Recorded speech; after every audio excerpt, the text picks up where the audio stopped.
Hi, I'm Kat, and you're watching The Icons, the show where we tell the story behind some of horror's most iconic stars. Today we'll be talking about Samara Morgan, the American version of Sadako, the Onryo from Koji Suzuki's novel Ring. Remember to drop a like and subscribe. And now let's get on to the video.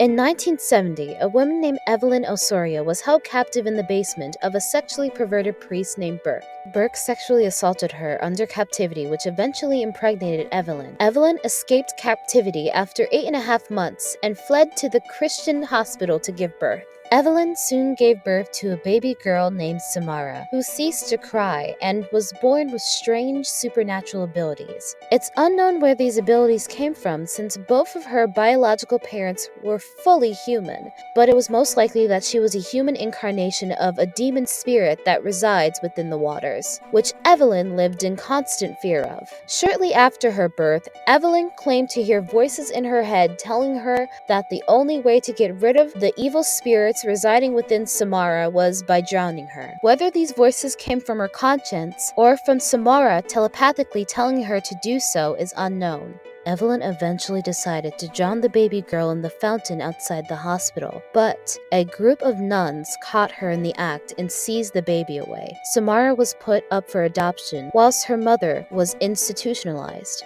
Eventually, Samara was adopted by Anna and Richard Morgan, who were prize-winning horse breeders in Meixsell Island. The book dedicated to Samara, which has been written by Evelyn, was stored in the basement of Morgan Ranch despite Samara having little memory of her own biological mother. Anna loved Samara dearly, as if she were her own child, due to severe miscarriages between 1963 and 1969. And Samara loved her back in return. As Samara grew up, she developed strange supernatural powers known as Nensha, which enabled her to unintentionally burn gruesome images into her parents' minds whenever she was around. Having no knowledge over her parents, her powers unintentionally spiraled out of control as Samara grew up. This caused her to be the perfect scapegoat by the local community, who blamed her for the island's misfortunes, such as not being able to catch enough fish, etc. In addition, Anna became more mentally unstable and distant towards Samara, due to the gruesome images burned into her head. Living as an outcast, Samara spent most of her time alone on the swings outside the Morgan Ranch. Unironically, she developed a phobia of water despite the fact that she may actually be a human reincarnation of a sea demon.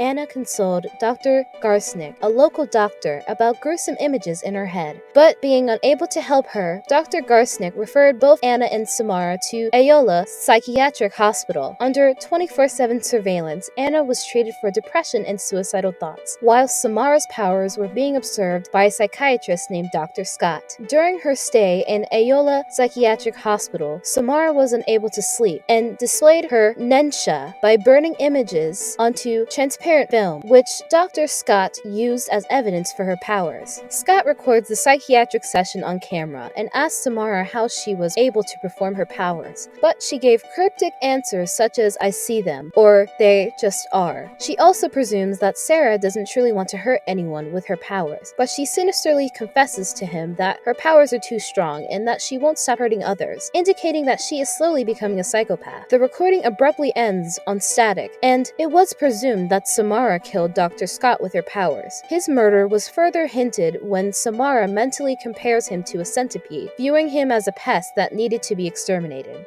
Her father, Richard, locks her in the upper level of the horse barn with only a TV set to entertain her. Samara struggled to fall asleep every night due to the noises that the horse made. In a fit of psychologic rage, burned gruesome images into the minds of the horses and drove them to commit suicide by causing them to jump off a nearby cliff.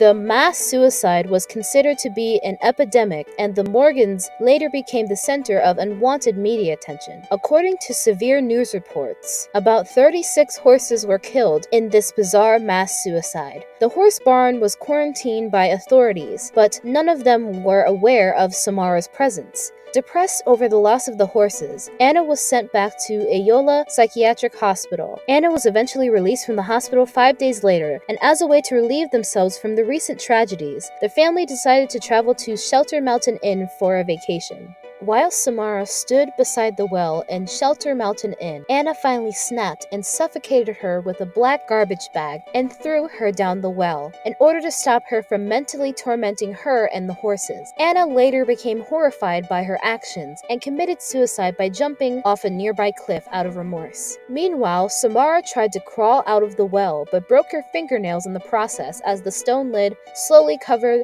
the top of the well, sealing her fate.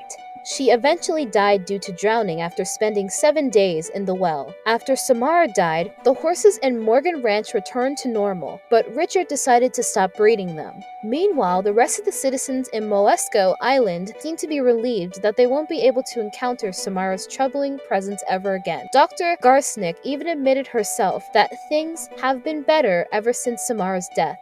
But this is not the end. Samara died, but she did not leave. After dying in the old well, Samara created a videotape using her psycho-photographic powers, which cursed anybody, resulting in their death in 7 days. The video contained cursed images and clues to Samara's past. The only way to survive the curse is to give it to somebody else by creating a copy of the video and showing them before 7 days pass.